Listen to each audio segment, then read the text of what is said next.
Hello students, today we are going to learn inverse trigonometric function. So before starting to that, we shall revise some portion from first chapter relation and function because it is very useful in second chapter. So let us start.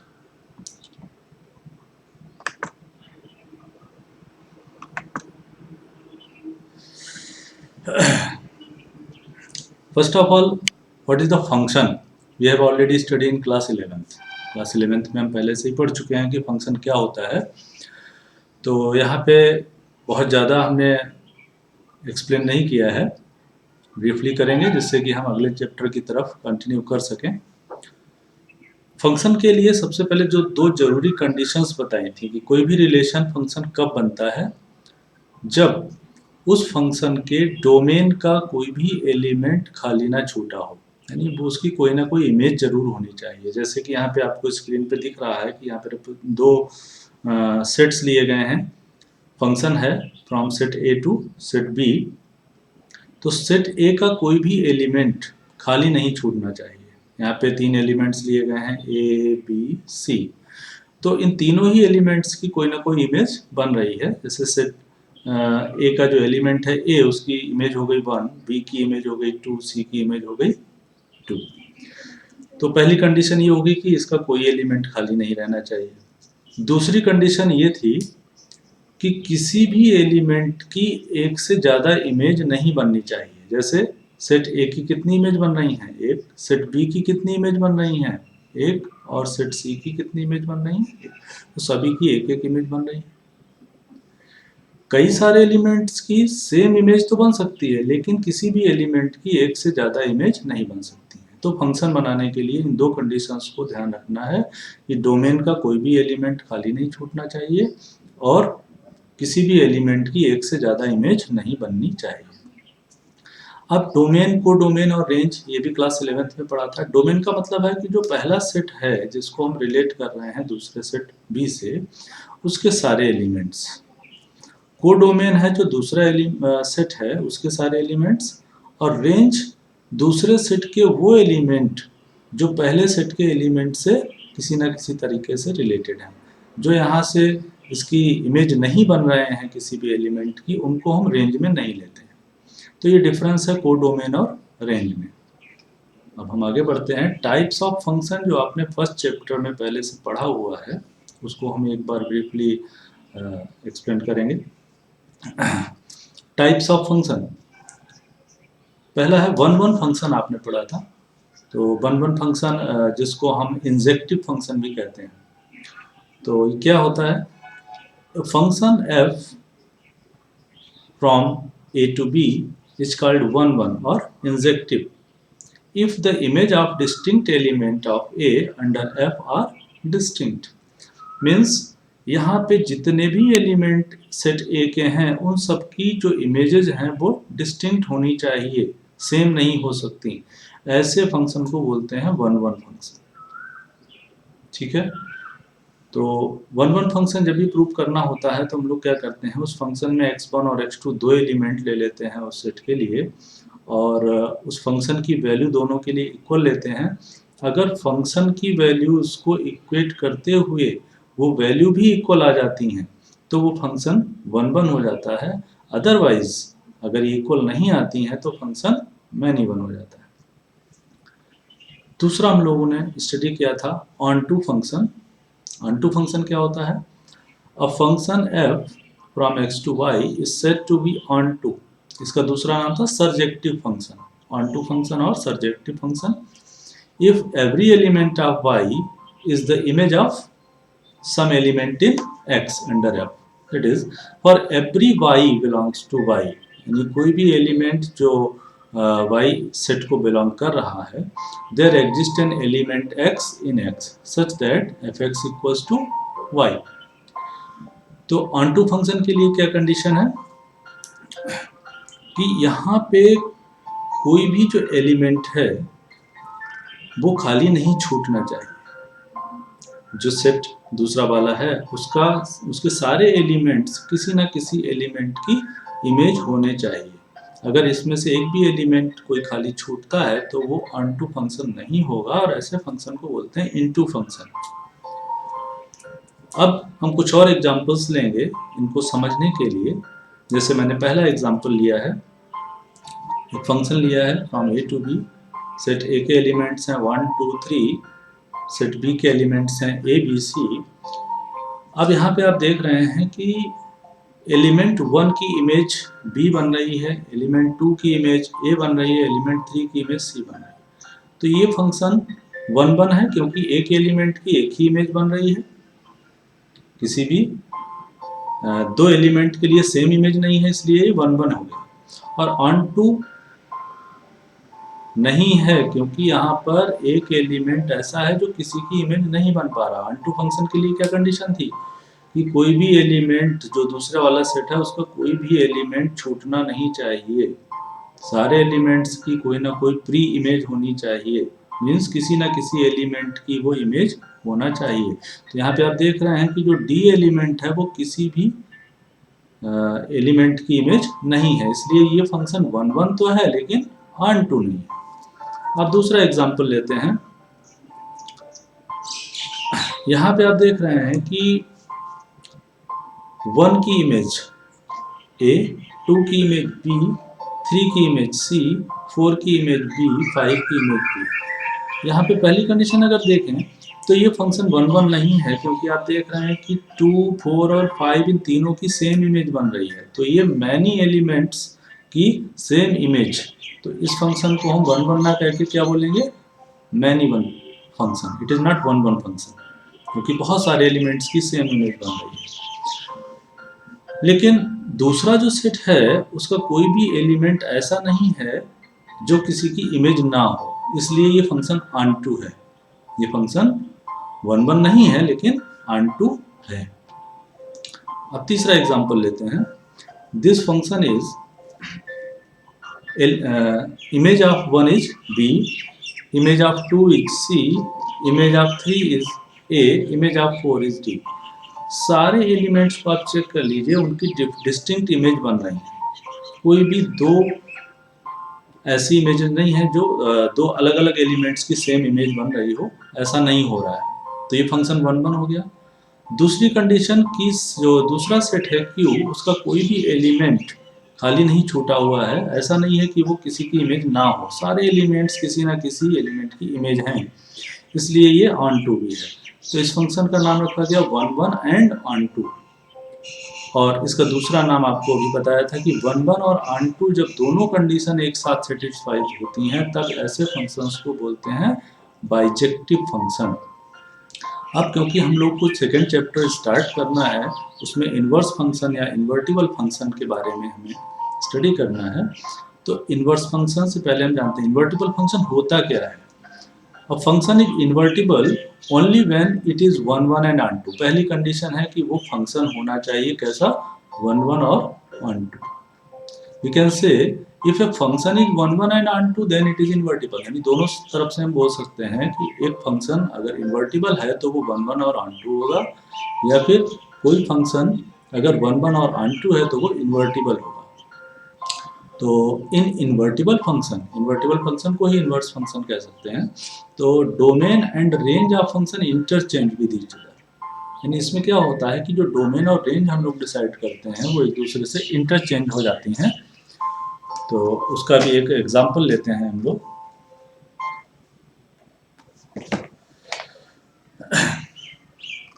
जैसे मैंने यहाँ पे एक example लिया हुआ है f(x = 2x) का। तो ये फंक्शन है f from set A to set B। Set A का जो एलिमेंट है 1 वो 2 से रिलेटेड है क्योंकि यहाँ पे फंक्शन लिया गया है 2x, तो जो भी एलिमेंट लेंगे उसका 2 टाइम्स यहाँ पे आ रहा है 2, इसका जो इमेज होगा 4 और 3 का इमेज होगा 6। तो यहाँ पे हम लोग देख रहे हैं कि इसका जो डोमेन है A, इसके एलिमेंट्स हैं 1 2 एंड 3। ऐसे सेट B है, ये क्या हो गया, इसका रेंज हो गया, को डोमेन भी है और रेंज भी है। रेंज में जो एलिमेंट्स हैं 2 4 6। अब ये फंक्शन 1 1 भी है और ऑन टू भी है, तो ये फंक्शन इन्वर्टिबल भी हो सकता है। अब इन्वर्टिबल होने के लिए अब हमने क्या किया, एक दूसरा फंक्शन ले लिया g। अब g फंक्शन के लिए जो इसका इन्वर्स फंक्शन है, उसके लिए जो सेट b था वो अब डोमेन का वर्क करेगा, और जो सेट ए है वो रेंज के प्लेस पे आ जाएगा। तो जी यहाँ पे क्या है, इनवर्स ऑफ है। देखिए जो एलिमेंट्स वहाँ पे रेंज के प्लेस पे थे वो अब आ गए डोमेन के प्लेस पे, और जो वहाँ पे डोमेन था वो आ गया रेंज के प्लेस पे। अब जो नया फंक्शन जी है वो क्या शो कर रहा है, एक्स बाई टू। ये टू की एलिमेंट वन कब बनेगी, जब हम टू का हाफ करेंगे। वहाँ पे क्या कर रहे थे, वहाँ पे इन एलिमेंट्स को डबल कर रहे थे। Domain of G is B and range of G is set A। तो इस तरह से इन्वर्टिबल फंक्शन में क्या होता है, जो मेन फंक्शन होता है उसका डोमेन और रेंज आप देख सकते हैं यहाँ पे। ये जो फंक्शन था इसका डोमेन और रेंज क्या थे, और जो नया फंक्शन बना उसका डोमेन और रेंज क्या हो गए, जस्ट इंटरचेंज हो गया। तो यहाँ पे G को हम F का इन्वर्स बोल सकते हैं। अब इन्वर्स ट्रिग्नोमेट्रिक फंक्शन स्टार्ट करने से पहले ट्रिग्नोमेट्रिक फंक्शन को एक बार रिवाइज कर लिया जाए। हम लोगों ने क्लास 11th में स्टडी किया था functions, trigonometric functions. There are 6 trigonometric functions. अब यहाँ पे डोमेन और रेंज क्या है, डोमेन का मतलब है कि उस साइन फंक्शन, कोसाइन फंक्शन, जितने भी ट्रिग्नोमेट्रिक फंक्शन है उसमें जब हम एंगल रखते हैं साइन एक्स, तो एक्स की जो जो वैल्यू हम लोग ले सकते हैं जिसके लिए फंक्शन डिफाइन होता है वो सब डोमेन होगा। और उन वैल्यूज़ को रखने पे जो हमें आउटपुट मिलेगा, जो हमें रिजल्ट मिलेगा, उन सब का जो सेट होगा उसको हम रेंज कहेंगे। तो हम लोगों ने देखा था कि साइन में हम कोई भी साइन फंक्शन के लिए एंगल कुछ भी लिया जा सकता है, निगेटिव भी हो सकता है, पॉजिटिव भी हो सकता है, जीरो भी हो सकता है। It means we can take any real value. So domain of the sine function is R, means any real value. So this is the domain of sin function। अब हम लोग देखते हैं इसकी रेंज क्या होगी। तो साइन फंक्शन में स्टडी किया था कि साइन फंक्शन के लिए जो रेंज होती है वो -1 से +1 का एक क्लोज इंटरवल बनता है। साइन फंक्शन की जो वैल्यू होती है वो कभी भी -1 से लेस नहीं होती और +1 से कभी भी ग्रेटर नहीं होती। तो sine x, it is a function, it lies between -1 and 1 including these values। so this is the range of sin function। इसी तरह से कोसाइन फंक्शन का भी जो डोमेन होता है वो यही रहता है।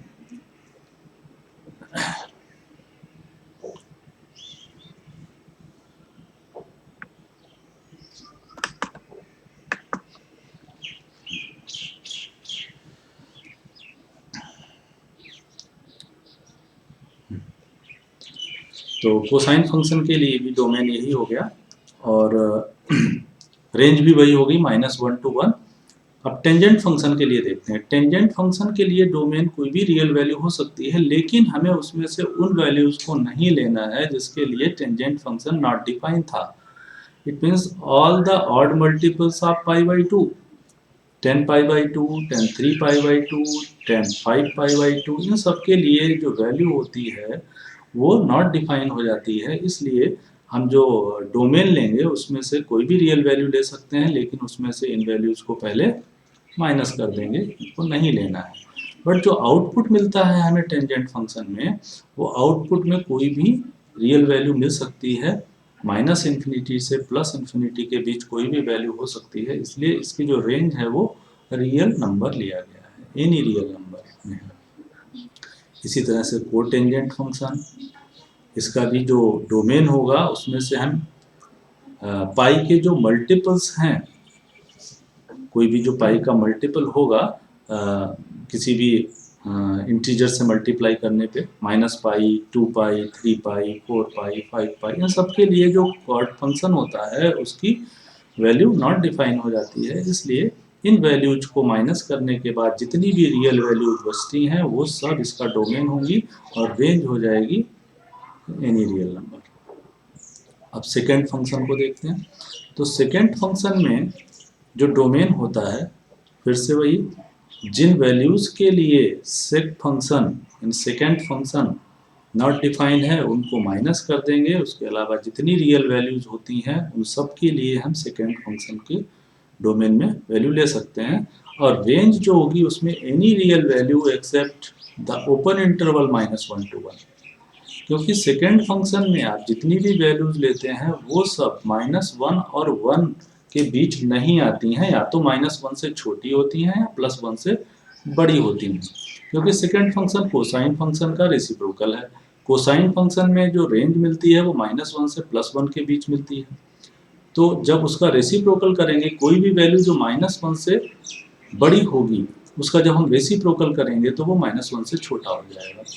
और जैसे ही कोई वैल्यू जो -1 से बड़ी -1 से छोटी +1 से छोटी है और उसका रेसिप्रोकल करेंगे पॉजिटिव वैल्यू का, तो वो क्या हो जाएगा, 1 से ग्रेटर हो जाएगी। तो इसलिए इन वैल्यूज को हमने यहाँ से माइनस कर दिया है। इसी तरह से कोसेकेंड फंक्शन में भी किया गया है। अब हम लोग ग्राफ के थ्रू समझते हैं कि साइन फंक्शन क्या होता है। यहाँ पे मैंने साइन फंक्शन में x की कुछ वैल्यूज ली हुई हैं, बाकी वैल्यूज को नहीं लिया है क्योंकि यहाँ पे तो डोमेन बहुत बड़ा है। ऑल द रियल वैल्यूज, सभी रियल वैल्यू ली जा सकती हैं। इसी तरीके से जो रेंज है उसमें -1 से लेकर के +1 तक की सारी वैल्यूज हो सकती हैं, तो सारी वैल्यूज लिखना पॉसिबल नहीं है। तो समझने के लिए मैंने कुछ वैल्यूज ली हुई हैं, जैसे π/2, 5π/2, 9π/2, these are the values of x। Then the value of sine x, for sin π/2 it is 1.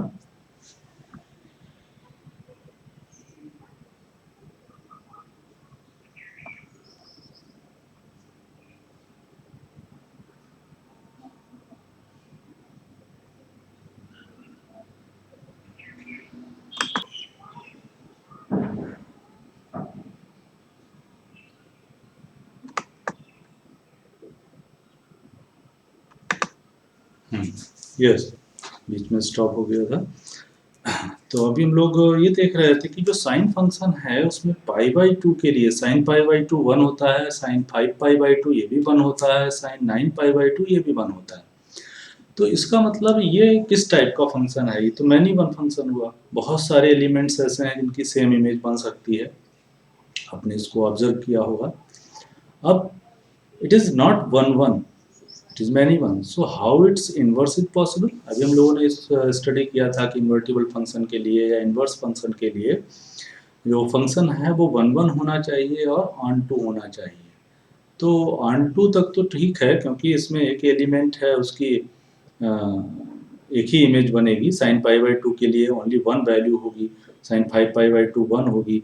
तो ऐसा नहीं है कि साइन π/2 के लिए हमें अलग अलग इमेजेस मिल रही हैं। तो लेकिन यहाँ पे ये 1 1 फंक्शन नहीं है, तो अब इसको 1 1 कैसे बनाया जाए, क्योंकि जब तक 1 1 नहीं होगा तब तक इसके इन्वर्स की बात ही नहीं कर सकते। तो उसके लिए अब हम थोड़ा सा इसका ग्राफिकल पोर्शन देखते हैं। ग्राफ को समझना होगा। y = fx that is sine x। Sine का ग्राफ आपने क्लास 11th में भी स्टडी किया था। तो साइन 0 की वैल्यू 0 हो गई, फिर sine π/2 it is 1, maximum value हो जाती है। फिर साइन पाई पे अगेन इट इज़ 0, उसके बाद sine 3π/2 it is -1, like this. इस तरीके से ये ग्राफ +1 और -1 के बीच में रोटेट करता रहता है, इसी तरीके से आगे मूव करता रहता है। अब इसके इन्वर्स की जब हम बात करेंगे तो इन्वर्स के लिए y = साइन इन्वर्स x। अब जो यहाँ पे डोमेन था वो रेंज और रेंज जो था वो डोमेन, इस तरह से अगर इंटरचेंज करके इसको हम ग्राफ को बनाएंगे तो देखिए x एक्सिस पे जो हम वैल्यू लेंगे वो -1 से +1 होगी, और यहाँ पे इसकी जो वैल्यू बढ़ती जाएंगी, -π है, फिर यहाँ पे -π/2 हो गया, 0 हो गया, फिर यहाँ पे π/2 हो गया, फिर ये पाई हो गया, और यहाँ पे ये 3π/2, इस तरीके से इस ग्राफ में चेंजेज आ रहे हैं। तो अब हमें ये स्टडी करना है कि इसको 1 1 कैसे बनाया जाए। तो उसके लिए हमें क्या करना होगा, इस ग्राफिकल पोर्शन में से कोई ऐसा पोर्शन लेना पड़ेगा जिसके लिए हमें एक यूनिक वैल्यू मिले। तो उसके लिए अगर आप देखें तो अगर हम यहाँ से स्टार्ट करके यहाँ तक आए तो हमें एक यूनिक वैल्यू मिलेगी। किसी भी एंगल के लिए जो हमें एक्स की वैल्यू रखने पे जो एफ एक्स मिलेगा यानी साइन एक्स की वैल्यू मिलेगी वो यूनिक मिलेगी। इस इंटरवल में कहीं भी एक जैसी वैल्यू नहीं होगी। मैक्सिमम वैल्यू 1 मिलेगी, मिनिमम वैल्यू -1 मिलेगी। इसी तरह से अगर हम यहाँ से स्टार्ट करके यहाँ तक जाएं तब भी हमें यूनिक वैल्यू मिलेगी, या फिर हम यहाँ से लेकर के यहाँ तक अगर जाते हैं तब भी यूनिक वैल्यू मिलेगी। इसका मतलब बहुत सारे ऐसे क्लास इंटरवल्स हैं जैसे -3π/2 टू -π/2, या फिर -π/2 टू +π/2, या फिर π/2 टू 3π/2। इन सभी इंटरवल्स के बीच जो हमें sin x फंक्शन की वैल्यूज मिलेंगी वो -1 से +1 तक सारी वैल्यू मिलेंगी और उनमें से कोई भी वैल्यू रिपीट भी नहीं होगी। तो इसका मतलब है अगर हम इस फंक्शन को रिस्ट्रिक्ट कर दें इस इंटरवल के बीच तब ये फंक्शन 1 हो जाएगा -1 के प्लेस पे, और जब 1 हो जाएगा तब हम इसका इन्वर्स भी फाइंड कर सकते हैं। तो इन्वर्स फाइंड करने के लिए हम जितने भी ट्रिग्नोमेट्रिक फंक्शन हैं उसके जब इन्वर्स निकालते हैं तो उसमें हम उन फंक्शंस को रिस्ट्रिक्ट करते हैं किसी क्लास इंटरवल के लिए कि किस क्लास इंटरवल के बीच उनकी वैल्यू निकालनी है। अब क्योंकि यहाँ पे बहुत सारे ऐसे इंटरवल्स मिल रहे हैं जिनके लिए ये यूनिक वैल्यूज देगा, उनमें से हम किसी एक ऐसी वैल्यू को ले लेते हैं जिसकी वजह से यूनिफॉर्मिटी आ जाए। अदरवाइज एक स्टूडेंट इस वैल्यू को लेकर के फाइंड करेगा एक इसको, तो सबके आंसर डिफरेंट हो जाएंगे। तो यूनिफॉर्मिटी के लिए एक ऐसा रूल बना दिया गया कि हम इस क्लास इंटरवल को जो -π/2 से +π/2 है, क्योंकि इसके बीच में 0 भी आ रहा है, इस तरह के क्लास इंटरवल को हमने ले लिया और इसको नाम दे दिया principal value branch for only sine function. Sine function के लिए -π/2 से +π/2 के बीच का जो इंटरवल है इसको प्रिंसिपल वैल्यू ब्रांच बोलेंगे। अब हम देखते हैं इन्वर्स फंक्शन के लिए। तो जो साइन इन्वर्स फंक्शन है, अब उसका डोमेन, अभी आपको बताया था कि इन्वर्स फंक्शन में डोमेन और रेंज आपस में इंटरचेंज हो जाते हैं जो मेन फंक्शन होता है। तो साइन फंक्शन में डोमेन डोमेन क्या था, कोई भी रियल नंबर, और रेंज क्या था -1 से +1। अब यहाँ पे डोमेन क्या हो गया, जो वहाँ पे रेंज था वो डोमेन में आ गया और रेंज वो होना चाहिए जो डोमेन था, लेकिन यहाँ पे ऑल रियल नंबर लेने से मैनी वन फंक्शन हो रहा है। तो यहाँ पे रिस्ट्रिक्ट करने के बाद जो इंटरवल आया है उसको हमने रेंज में लिया है, not all the real numbers, केवल वो वैल्यू जिसके लिए हमें यूनिक वैल्यू मिलेंगी। तो अब ये फंक्शन कैसा हो जाएगा, 1 हो जाएगा। देखिए जब रिस्ट्रिक्ट कर दिया हमने -π/2 से π/2, तो केवल इस π/2 की इमेज 1 है और 1 की जो प्री इमेज है वो π/2 होगी। तो अगर हम इसको रिवर्स भी करेंगे तो π/2 की सिंगल इमेज बन रही है और 1 की भी सिंगल इमेज बनेगी। तो इस तरह से ये फंक्शन 1 हो जाएगा, 2 हो जाएगा। तो इसका इन्वर्स फंक्शन पॉसिबल है। तो इस वजह से यहाँ पे रिस्ट्रिक्ट किया गया। तो इसी तरह से जो कॉस इन्वर्स फंक्शन होगा उसके लिए डोमेन -1 से +1 हो जाएगा, क्योंकि ये कोसाइन फंक्शन में रेंज होती है। अब इसमें जो रेंज होगी वो -π/2 टू +π/2 नहीं होगी, 0 to π होगी। क्यों होगी उसको भी हम एक्सप्लेन करेंगे। तो अभी हम इनकी जो डोमेन और रेंज हैं उनको देख लेते हैं, बाद में भी कोसाइन फंक्शन की रेंज 0 to π क्यों ली गई है इसको भी ग्राफिकली समझेंगे। जैसे कॉसेक इन्वर्स फंक्शन है, उसका जो डोमेन था वो r माइनस ओपन इंटरवल -1 था, और उसमें जो रेंज लेना है वो -π/2 टू +π/2 ले सकते हैं, लेकिन उसमें से 0 को नहीं लेना है। 0 को क्यों नहीं लेना है, क्योंकि कॉसेक 0 की जो वैल्यू होती है वो नॉट डिफाइन होती है। तो यहाँ पे हमें नॉट डिफाइंड वैल्यू मिल जाएगी, इसलिए 0 को नहीं लेना है। इसी तरीके से सेक फंक्शन में सेक π/2 नॉट डिफाइन होता है, इसलिए उसको हम नहीं लेंगे, क्योंकि 0 to π के बीच तो आता है, उस वैल्यू को हम नहीं लेंगे जिसके लिए नॉट डिफाइन हो जाए। टेन इनवर्स फंक्शन, इसमें हमें -π/2 टू +π/2 ओपन इंटरवल लेना है। देखिए दोनों में डिफरेंस, साइन इनवर्स में क्लोज इंटरवल लिया गया है और टेन इनवर्स में ओपन इंटरवल लिया गया है। ओपन इंटरवल इसलिए लिया गया है क्योंकि यहाँ पे π/2 और -π/2 दोनों के लिए tan फंक्शन कैसा होता है, नॉट डिफाइन होता है। तो इसके इन्वर्स में हमें जो वैल्यू मिलेगी वो नॉट डिफाइन मिल जाएगी। तो कॉट इन्वर्स में भी इसी तरह से क्लोज इंटरवल ना लेकर के ओपन इंटरवल लिया गया है। तो इसका भी ध्यान रखना है कि किस फंक्शन में हमें क्लोज इंटरवल लेना है। क्लोज इंटरवल मीन्स जो एक्सट्रीम वैल्यूज हैं उनको इंक्लूड करते हुए, और जो ओपन इंटरवल है उसमें जो एक्सट्रीम वैल्यूज हैं वो इंक्लूड नहीं की जाती हैं, उनको एक्सक्लूड कर देते हैं, बाकी उनके बीच जितनी वैल्यू होती हैं उनको लेते हैं। अब एक बार हम लोग कोसाइन फंक्शन के लिए और देख लेते हैं कि इसका जो रेंज है वो इस तरह से क्यों लिया गया। तो कोसाइन फंक्शन में आपने देखा होगा कॉस 0 की वैल्यू 1 होती है। तो यहाँ से स्टार्ट करते हैं। तो इस तरह से कॉस फंक्शन का ग्राफ बनता है। यहाँ पे हो जाता है π/2, then 3π/2, 2π,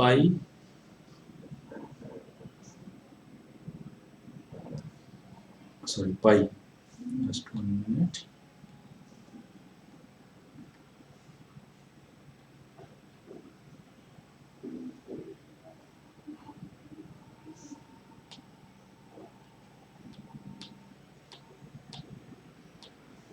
π/2, then pi, then 3π/2, and it is 2π,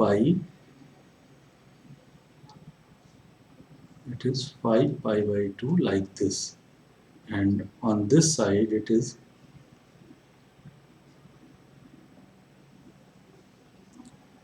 -π/2. अब आप देखिए कॉस फंक्शन में अगर हम लोग -π/2 से +π/2 तक लेते हैं तो इस पॉइंट पे और इस पॉइंट पे हमें सेम वैल्यू मिलेंगी y की, यानी x की इस वैल्यू के लिए और x की इस वैल्यू के लिए हमें y की सेम वैल्यूज मिलेंगी। तो इस तरह का इंटरवल अगर हम कॉस फंक्शन में यूज करेंगे तो हमें यूनिक वैल्यू नहीं मिल पाएंगी। तो कॉस फंक्शन में हम लोग क्या करते हैं, 0 to π लेते हैं। तो 0 to π जब हम लेंगे यहाँ से यहाँ तक, तो अब आप देखिए इसका जो ग्राफ है 0 to π के बीच यूनिक वैल्यू देगा, कोई भी वैल्यूज रिपीट नहीं होंगी। इसलिए कोसाइन फंक्शन के लिए जो हम लोगों ने रेंज डिसाइड किया है वो 0 to π लिया गया है। आई थिंक अभी क्लियर हो गया होगा कि रेंज को -π/2 to π/2 या 0 to π क्यों लिया गया है। इसके बाद इसके जो फार्मूले हैं और इससे रिलेटेड जो आइडेंटिटीज हैं इसको स्टडी करने के लिए मैं फिर से आपके साथ आऊँगा और दूसरे लेसन में इसको मैं बताऊँगा दूसरे लेक्चर में। तब तक के लिए धन्यवाद।